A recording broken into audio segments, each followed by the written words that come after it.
Hello Rakesh Reddy గారా? అవునండి. నమస్తే అండి. నమస్తే అండి. ఏమండి మన బండి సంజయ్ గారి అబ్బాయి ఫస్ట్ కేసు కోసం మీదేంటండి మీ వివరణ? పరిచయం ఏంటండి?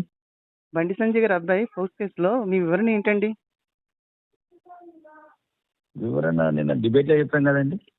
డిబేట్ కాంగ్రెస్ అంటే ఇప్పుడు జనరల్ గా ఏంటంటే అది చార్జ్ షీట్ ఇన్వెస్టిగేషన్ లో ఏర్పడుతుంది. అవును. ఇన్వెస్టిగేషన్ చేయకుండా ఎట్లా చెప్పగలుగుతామండి? అంటే ఇన్వెస్టిగేట్ చేసిన పార్టీ తప్పే కాబట్టి పార్టీలో మరి ఎటువంటి క్రమశిక్షణ చర్య ఉండదండి ఆయనకి?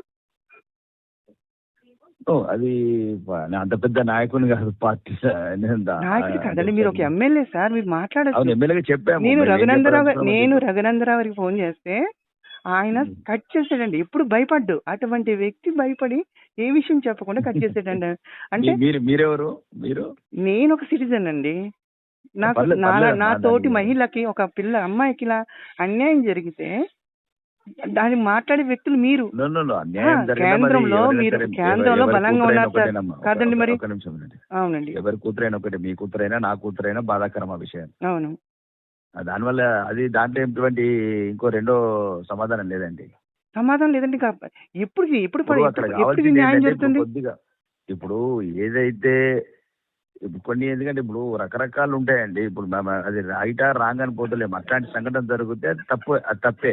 దానికి సరైన న్యాయం జరగాలి. ఇప్పుడు ఒకటి ఏం చేస్తారమ్మా, కోర్టు అయినా ఏదైనా తప్పు జరిగినప్పుడు న్యాయం జరిపిస్తారు, అంతేనా? అన్యాయం జరిగినప్పుడు న్యాయంగా పరివర్తన చేస్తారు. అంటే మిగతా వాళ్ళు చేసినప్పుడు మీరు ఎలా ఆందోళన చేసేవారు, ఇప్పుడు ఎందుకు సైలెంట్ గా ఉన్నారని నా బాధ. అంటే సేమ్ పార్టీ అనా? ఇప్పుడు కొన్ని ఒక్కరు కూడా రఘునందరావు గారు ఫోన్ కాల్ చేస్తే మాట్లాడుతూ నేను దాని గురించి మాట్లాడినామని కట్ చేశారండి ఆయన. అంటే ఏంటి? అంటే అన్ని పార్టీలు ఒకటి కాదా? లేకపోతే ఈ పార్టీకి వచ్చినప్పుడే కాంట్రవర్సీ ఎందుకు అవుతుందండి? ఒక వ్యక్తి ఇప్పుడు రాజాసింగ్ గారు ఉన్నారు, నిజమైన మనిషి అండి నిజంగా. ఆయన ఏదున్నా స్ట్రైట్ ఫార్వర్డ్ గా మాట్లాడుతున్నారు. అలా మాట్లాడడం భయం ఏంటి? అంటే ఏమైనా అధికారాలు పోతే ఇలా, లేకపోతే ఏంటి ఇలా భయం ఏంటి? ప్రజలు ఎన్నుకున్న తర్వాత అధికారులు పార్టీ అంటే టికెట్ ఇప్పుడు పార్టీ టికెట్ ఇవ్వలేదు అనుకోండి, వీళ్ళకి అధికారం లేదు కదా. ఒకటి నేను అదే చెప్తున్నాను, మీ తలరాతను మాత్రం మార్చలేరండి. చాలా మందిని చూసినాం ఇట్లాంటిది.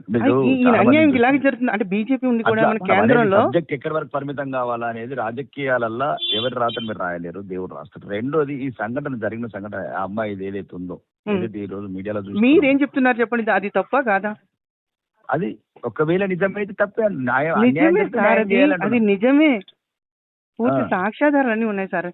అది నిజమే, అది నిజమే సార్. ఒక్కసారి మీరు ఎలా చేస్తారనేది వాళ్ళు ఆలోచించాలి. అంత మంచి పొజిషన్ లో ఉన్న కొడుకుని ఆయన కంట్రోల్ చేసుకోకుండా అలా ఉన్నాడంటే ఆయన పార్టీకి ఆయన రాజీనామా చేయాలి. ఆయన పార్టీకి చేయాలి, ఆయన మినిస్ట్రీకి రాజీనామా చేయాలి. తన కొడుకునే తనకు కంట్రోల్ చేసుకోకపోతే ఇంకా మిగతా వాళ్ళు ఏం చేయగలరండి ఆయన? మనం ఏంటంటే ఇప్పుడు జరిగింది ఏంటంటే ఇప్పుడు కంప్లైంట్ ఇచ్చారు కదండి, ఎఫ్ఐఆర్ లాగిన్ అయింది కదా అక్కడ. అవునండి, నిజం ఉంది కాబట్టి ఆయన కొడుకుని తీసుకొచ్చి ఆయన కూర్చోబెట్టాలి. రకరకాలు వస్తున్నాయి కదండి. నేను చూసిన ప్రకారం 2022 మీద అమ్మాయి ఫాదర్ మీద కేసు ఉందని. ఏమండి, ఇప్పుడు ప్రతి మనిషి తప్పులు చేస్తాడు. అది ఆ కుటుంబాన్ని అంటున్నట్టు నేను అడిగింది ఒకటే సార్. అవునే, నేను ఒకటి అడిగింది, అమ్మాయికి అన్యాయం జరిగింది. నేను అనేది అదేనండి, అమ్మాయికి అన్యాయం. ఫాదర్ బ్లాక్ టికెట్లు అమ్ముకుంటాడా అని అనేది ఏంటంటే, ఫాదర్ బ్లాక్ టికెట్లు అమ్ముకుంటాడా, ఏం చేస్తాడు, కుటుంబాన్ని పోషించుకుంటున్నాడు, అది అనవసరం. కానీ ఈ అమ్మాయికి అన్యాయం జరిగిందా లేదా, అదే కదా నేను అడిగింది. దానికోసం ఎవరు రావట్లేదు, ఎందుకు రావట్లేదు ముందుకి? అరుణ్ గారు ఫోన్ చేస్తే అరుణ్ గారి ఫోన్ పనిచేయదు, రఘునందన్ గారు చెప్తే నేను మాట్లాడినానమ్మా అని దానికోసం భయపడండి. ఆయన ఎప్పుడు నేను చూడలేదు ఆయన భయపడడం, ఇదే ఫస్ట్ టైం. ఆయన భయపడ్డాడు, మీరు ఒక్కరే ధైర్యంగా మాట్లాడుతున్నారు సార్. భయపడటం మేము ఉండదండి. లేదు సార్, ఆయన సమాధానం చెప్పలేకపోయింది. ఏదైనా ఇప్పుడు రాజకీయంగా ఏదైనా ఉద్దేశాలు ఆపాదిస్తారేమో, పార్టీలు అంతర్గతంగా ఏదో కావాలని మాట్లాడారేమో, ఇట్లా ఉంటాయమ్మా. మీరు మాట్లాడాల్సింది, మీరు ఆ ప్లేస్ లో రఘునందన్ రావు ప్లేస్ లో ఉంటే మీరు ఏ రకంగా ఆలోచిస్తారో చెప్పలేను. కానీ ఏ రకంగా ఉన్నా తప్పుని ఖండించాలి కదా సార్. ఇప్పుడు ఒకటే చెప్పామండి. ఇప్పుడు మొన్న ఎవరో కాంగ్రెస్ నుంచి రామ్మోహన్ రెడ్డి నేను డిబేట్ లో మొన్న సాయంత్రం చూసాను. ఒకవేళ దీని గురించి అనవసరంగా టీవీలలో కూడా చిన్నపిల్లల విషయం చర్చ ఎక్కువ జరగద్దు, ఏదైనా ఉంటే చర్చ జరగద్దు. అదే మిగతా వాళ్ళు ఎవరైనా చేస్తుంటే ఇది మీరు ఏ రకంగా చర్చకి బయట తీసుకుద్దురండి? ఎంత రోడ్ ఎక్కుతారు, ఎంత గందరగోళం చేస్తారు. మీరు చేయరు సార్, మన బీజేపీ పార్టీ అనేది చేస్తుంది కదా. నా పొలిటికల్ లైఫ్ లా ఈ సెన్సిటివ్ ఇష్యూ అవును, చిన్నపిల్లల తెలిసే ఇష్యూ, విషయం అమ్మాయిల అదే విషయం సార్. ఇంతవరకు మిగతా మాట్లాడలేదు. మిగతా అది వాళ్ళు debate లో కూడా చేసినప్పుడు ఇలా చెప్పాను. వాళ్ళ సైలెంట్ గా ఉండరు భవిష్యత్తుకు కదా. సంబంధించింది. నేనేమన్నానంటే ఇద్దరు చిన్నపిల్లలు ఉన్నారు, ఇద్దరు భవిష్యత్తు దెబ్బతినద్దు.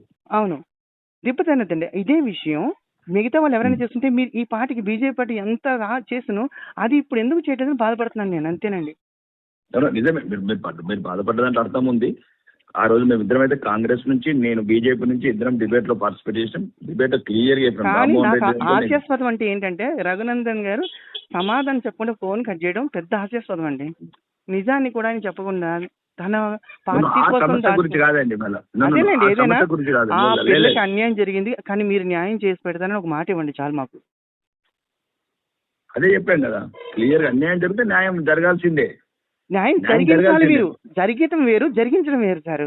మీరు జరగాలి, జరిపించేదంటే మేము ఉంటాం. అప్పుడు ఒకవేళ ఇన్వెస్టిగేషన్ లా అన్ని నిజాలు అవన్నీ ఏమైనా జరిగినాయని తెలిసింది అనుకోండి, ఓకే, మాకున్న పార్టీ వేదికల మీద మాట్లాడతాం, తప్పేముంది.